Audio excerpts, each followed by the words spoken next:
Hello YouTube, this is the first Minimitch 3D YouTube video, and today we're going to do something, well, it's 2D. We're going to do a texture today. A very simple Photoshop effect which looks absolutely awesome. And in fact, this is the same effect what I've got on my YouTube background on my channel. It's very simple, very quick, and it should work on all versions of Photoshop. So what we're going to do is just to add a new layer, a new file, sorry. Create a new file, there we go. Sorry about that. Name it whatever you want. I'm just going to call it brushed metal. Damn caps. Ah, there we go. For the width and height, make it the default 1024. 1024. Leave the rest, that's fine. Okay, there we go. Right, let's unlock the layer. There we go. So the first thing we need to do is to do the base color. Generally, the best base color to do is the middle grey, which is the grey which is in between the black, the white and the black. So right in the dead center and no colors at all. Press OK and then fill it.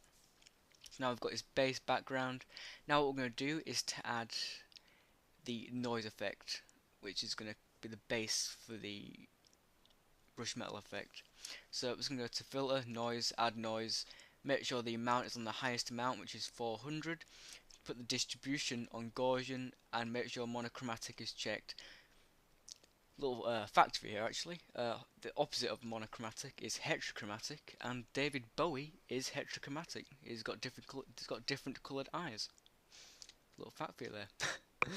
Anyway, back to the actual tutorial. So add noise, press OK. Now you've got a noise effect. Now what we need to do is to blur this with a motion blur. So it's going to go to filter, blur, motion blur. Now you can choose whatever distance you want, but of course having a high distance looks terrible. A low distance you can't tell what's happened. So I recommend from 40 to 60. That's generally looks the best in my opinion. But you can play around with it, it really doesn't matter at all. So once you got your distance you want, press OK. Also you can change angle. Don't really matter again, but I'm just gonna keep it on 0. Let's press OK, and now as you can see we've got a very simple brush metal effect. But there's a slight problem on the sides here. It looks awful. It looks strange, and yeah.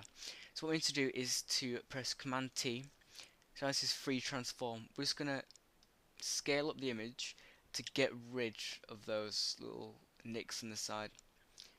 So that should be it. Press enter, and there you go, fix that up. Now, for this purpose it looks a bit bland, it looks a bit boring. If you're using it as a seamless texture then that's fine, but we want it to look cool, we want it to look nice. So what we're going to do is to add a black layer underneath. Now this is going to be used so then we can control how harsh the actual brush metal effect is. So make a black layer underneath, and now we can change the opacity. Not black layer, sorry. Being stupid. A white layer underneath. Now we can change the opacity of the brush metal layer and change the amount of harshness on it. Also, good practice changes to multiply as well. Just because whenever you're adding black to a white scene, you always use multiply. It's just good practice.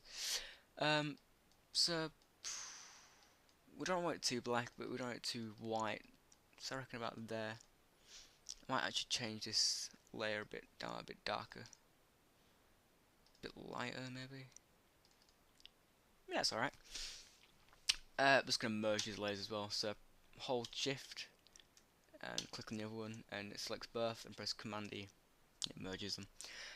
Now we're going to add a vignette effect on this. So just double click on the layer, go to inner shadow, change the distance to 0, add some size, and add some choke as well. About there.